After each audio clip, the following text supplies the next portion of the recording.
Damos la bienvenida al señor Stalin Endara. Él es vicepresidente de la UGT en la zona sur del país y asesor jurídico del Sindicato de Trabajadores de la Salud. Quisiéramos conocer sobre las movilizaciones de los trabajadores en este miércoles, qué motivaciones han tenido, qué respuestas esperan. Muy buenos días, muchísimas gracias a su prestigioso medio de comunicación. Un saludo cordial, mi querido licenciado.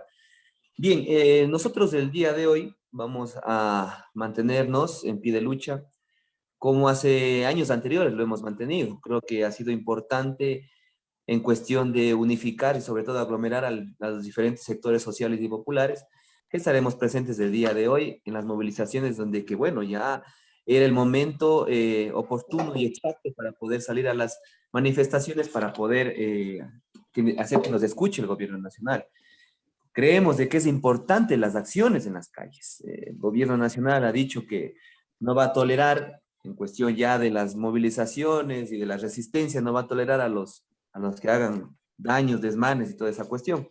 Pero no vemos más profundamente cuál es el daño que se está llevando al país, sobre todo a las personas que necesitan de aquello, como por ejemplo las personas. ¿Cuáles son las principales motivaciones de estas movilizaciones? Bueno, las motivaciones vienen desde hace muchos años atrás. Creo que es importante el saber el por qué se dan este tipo de situaciones, como por ejemplo las movilizaciones a nivel nacional y por qué la cuestión de que aglomera a un sinnúmero de sectores sociales y populares. Mire, no perdamos de vista la cuestión de el congelamiento de las gasolinas. Mire lo que está pasando con la super, sigue subiendo cada día y ya llega a los $5 del galón. El extra o la Ecopaís, donde que también se mantiene una subida medio inoportuna en cuestión ya de día a día, en cuestión ya de la necesidad de lo que necesita el pueblo. Miren lo que está pasando con el diésel también, que no se ha quedado todavía estancado en lo que es el precio de los combustibles. Entonces eso ha preocupado a un sinnúmero de situaciones, a un sinnúmero de sectores donde que nos ha llevado a esto. Miren lo que está pasando también con la ley nueva ley laboral que está queriendo implantar el gobierno nacional, ¿no es cierto? Un nuevo código laboral Ya. que está queriendo implementar el nuevo ministro de Trabajo para poder, disque, solventar las necesidades que tiene el país, como Ahora, por ejemplo. sobre este tema precisamente, señor Endara, ¿no se está dando allí una contradicción por parte de los trabajadores cuando el gobierno les ha invitado a conversar, ha abierto una mesa de diálogo que se inició el pasado miércoles, demostraciones públicas con respecto a este tema que se convierten en protestas, no distorsionan, no modifican ese ambiente que debería haber para el diálogo? A ver, nosotros entendemos de que el diálogo es importante a nivel del país, pero estos diálogos a veces solo se quedan en palabras y en papel. Nosotros entendemos de que a veces nosotros tenemos una propuesta como FUD a nivel nacional en cuestión de cómo solventar las necesidades del pueblo ecuatoriano, sobre todo los que no tienen empleo, los subempleados, ¿no es cierto? Entonces, donde que en realidad se necesita que esa persona tenga un trabajo estable. Miren lo que está Pero queriendo hacer el nuevo pero usted código está laboral. actuando con una premisa de que no creen en el diálogo, entonces, ¿para qué participan? A ver, nosotros somos partícipes del diálogo, pero siempre y cuando el gobierno nacional también ponga de parte en cuestión ya de lo que necesita el Sí, pueblo en no general, ¿no es no cierto? quiero quedarme empantanado, enredado en esto, pero ¿por qué en un ambiente de diálogo hay manifestaciones antes de que hayan arrojado resultados de estos diálogos, ya sean positivos o negativos? Es que mire lo que nos conlleva esto, mire lo que está pasando con la seguridad social nomás, mire lo que está queriendo hacer el nuevo director del Seguro Social, está queriendo subir los daños de servicio para la jubilación, está queriendo subir las aportaciones para las jubilaciones de los trabajadores. Entonces eso nos ha mantenido a nosotros preocupados. Mire lo que está pasando en la salud, en el Seguro Social, no hay medicinas, no hay implementos de Sí. primera necesidad. En la salud, en el sector público, ¿qué está pasando? Falta de personal administrativo como operativo, profesionales de la salud. Estamos queriendo que se amplíe la infraestructura para la mejor atención de la gente, del pueblo, de los que más necesitan. Entonces, mire la Volveremos a preocupación que los tiene. temas coyunturales de hoy más adelante, señor Endara, pero quisiera preguntarle también cómo ha cumplido el Estado ecuatoriano, pues son decretos que se originaron en otro gobierno con dos temas fundamentales. El uno, la ley de apoyo humanitario que se la dictó en plena pandemia en julio del 2020 y su reglamento en septiembre de ese mismo año. Y por otra parte, el bono que se ofreció a los trabajadores de la salud. Mire, lo que pasó es algo, ¿cómo le digo? Como que no, todavía no salimos de esa pesadilla, ¿no? Del COVID-19 que se dio en los principios meses del 2020. Trabajadores profesionales de la salud en primera línea combatiendo el COVID-19. El gobierno nacional salió a la luz a decir que somos los héroes sin capa, donde que tendríamos que tener los beneficios de ley. Mire, se hizo esta ley de apoyo humanitario, donde que en el artículo 25 decía que se les iba a dar estabilidad laboral a los profesionales y trabajadores de la salud. Mire lo que está pasando con algunos profesionales y trabajadores de la salud a nivel nacional. Algunos han demandado para que se les pueda dar estabilidad laboral.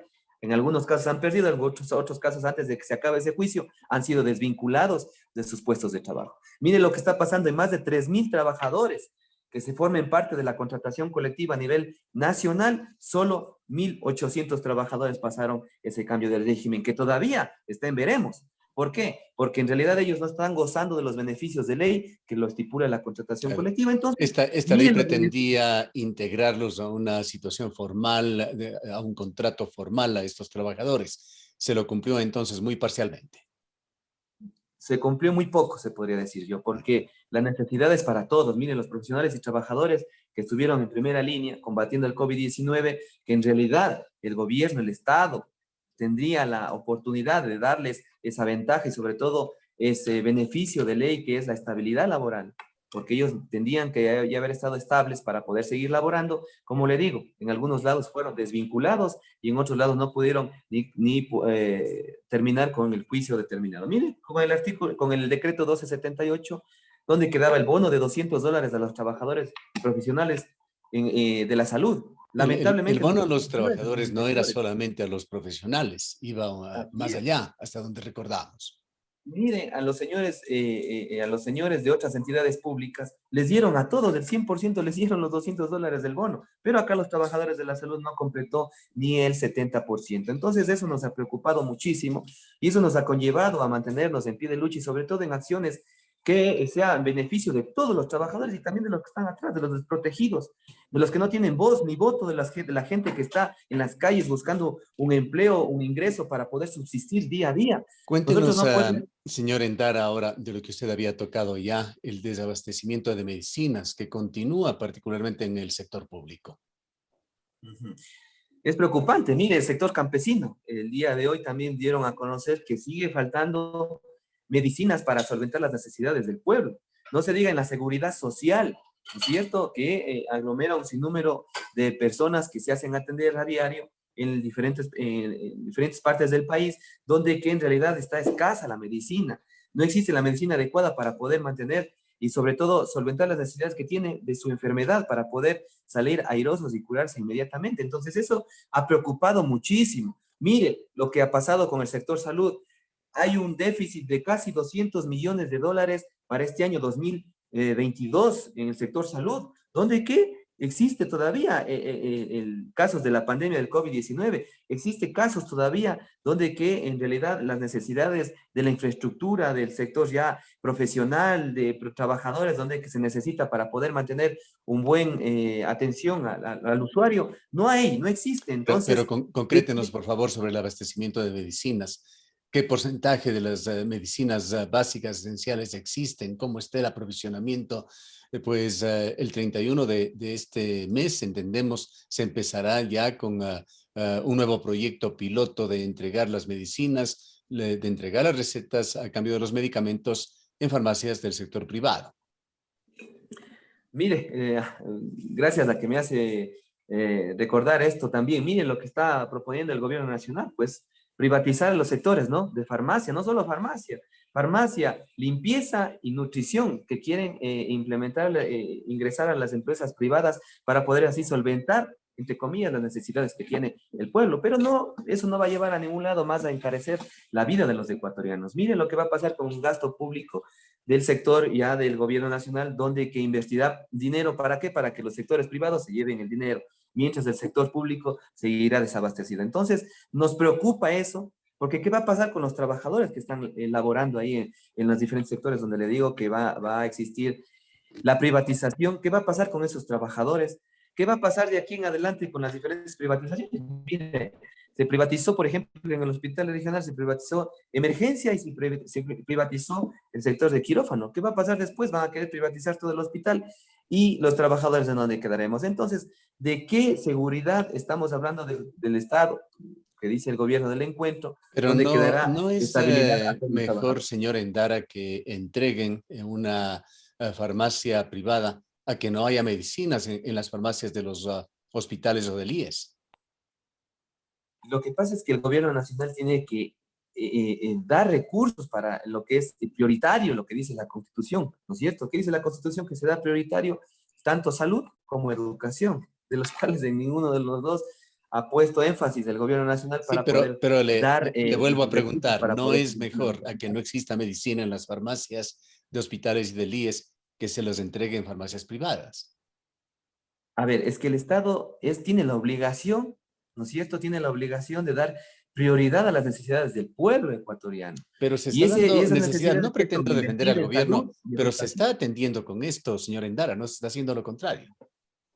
Así es, pero estamos privatizando, a eso me refiero, como trabajador público, estamos privatizando y eso nosotros nos tiene en la cuerda floja y no sabemos qué es lo que va a pasar, ¿no es cierto? Puede salir algún otro decreto donde que hasta el contrato colectivo se quede ahí y nosotros como estables, como trabajadores, ¿a dónde nos vamos a ir? O venta de renuncias o, bueno, no sé qué, ponga otros implementos más del gobierno nacional y eso nos preocupa a nosotros. Y bueno, las necesidades del pueblo también es importante. Mire, nosotros, ¿qué hemos pedido? Hemos impedido más infraestructura. ¿Por qué? Porque las colas inmensas que existen, por ejemplo, en la seguridad social, en sector salud, las colas que existen para ser atendidos los pacientes, miren lo que preocupa al pueblo. Entonces, eso a nosotros también nos ha llamado la atención y por eso hemos dicho que se necesita más infraestructura, más medicación, más personal para poder dar atención de primera a la gente, al pueblo que más necesita, ¿no es cierto? Mire, hay gente que viene de las afueras a hacerse ver en el hospital, por ejemplo, en el sector público. ¿Por qué? Porque la necesidad es grande y sobre todo porque en cuestión ya de hacerse atender con un médico público, creo que sale beneficioso a la gente que no tiene recursos. Entonces, eso también nos ha preocupado y por eso es lo que nosotros hemos pedido al gobierno nacional y hemos insistido al gobierno nacional en las diferentes acciones que hemos hecho, no solo marchas y plantones, también en conversatorios, también en mesas de diálogo que hemos realizado con el gobierno nacional, como FUD a nivel nacional, pero lamentablemente ha quedado inconcluso todos estos pedidos por parte del pueblo. Señor Endara, estamos asistiendo ya prácticamente a un retorno a la normalidad, posiblemente a una nueva normalidad, sería un término más apropiado, pues algunas cosas ya no volverán a ser como antes. ¿Qué cambios se han dado en el sector de la salud ya en esta coyuntura, cuando el COE nacional ha relajado mucho la situación para la población en general? Bueno, sí, en cuestión ya de salud, de atención, creo que hemos vuelto a la normalidad. Creo que ha sido una cuestión muy importante por parte de la gente que hacemos salud. Creo que la atención, sobre todo de primera que hemos realizado, creo que ha sido importante para el beneficio de la gente. Los protocolos en sí, en cuestión ya de los trabajadores, del manejo hacia los pacientes, de los turnos, todo eso creo que ya va a llegar a su normalidad y está llegando a su normalidad. Pero en realidad, como insisto, esto no es cuestión de que ahora se termina la pandemia y pare de contar y la salud quedará relegado, quedará a un lado. Creo que hay que tomarlo con mucha madurez, sobre todo importancia, lo que es salud, invertir un poco más en salud, creo que sería lo más adecuado para poder solventar los problemas que se vienen después, porque no vaya a ser que nos coja de nuevo como la pandemia de la noche a la mañana y nos coja de sorpresa a la gente, a los que hacemos salud, y en realidad no tengamos ni cómo solventar esas necesidades que tiene el pueblo. Entonces sí sería importante de que el Estado ponga un poco más de interés y de importancia hacia el sector salud para poder así dar atención de primera a la gente que lo necesita. Bien, culminemos, señor Endara, con un pedido a autoridades locales y nacionales sobre lo fundamental que han sido motivo de manifestación en este miércoles. Bueno, nosotros el día de hoy a las 4 de la tarde en San Blas empezaremos un día de resistencia donde que enmarcaremos un sinnúmero de cosas importantes. No solo estamos hablando de salud, sino de sectores como, por ejemplo, los estudiantes, las mujeres, los sectores más vulnerables como la gente que vende en las calles, los microcomerciantes, la gente de los mercados, la gente del pueblo, la gente que reparte su alimentación necesaria para toda la comunidad. Estaremos presentes el día de hoy, maestros también estarán presentes, donde que hemos estado en días de resistencia, en días de acciones para poder solventar las necesidades que no solo los trabajadores lo tenemos, sino a nivel nacional, la gente que está atrás de nosotros, donde que en realidad también está buscando una fuente de trabajo que necesita para solventar las necesidades de sus hogares. Entonces nosotros nos mantendremos en pie de lucha, nos mantendremos en conversaciones también con algunas autoridades y sobre todo con el gobierno nacional para ver en qué situaciones viene, por ejemplo, la ley de inversiones también, mire, que nos preocupa muchísimo. Mañana será un día donde que se definirá también la ley de inversiones y también nos preocupa muchísimo, ¿no? Porque de ahí, ¿qué vendrá para el país? Entonces, con las empresas estatales que tenemos el país, entonces eso también nos ha preocupado y por eso nos conlleva el día de hoy, pues, a manifestarnos en las calles todo el pueblo ecuatoriano. Gracias, señora Endara, por habernos atendido. El señor Muchas Stalin gracias a usted. Endara es vicepresidente de la UGTE Zona Sur y es asesor jurídico del Sindicato de Trabajadores de la Salud en la provincia de La Suay.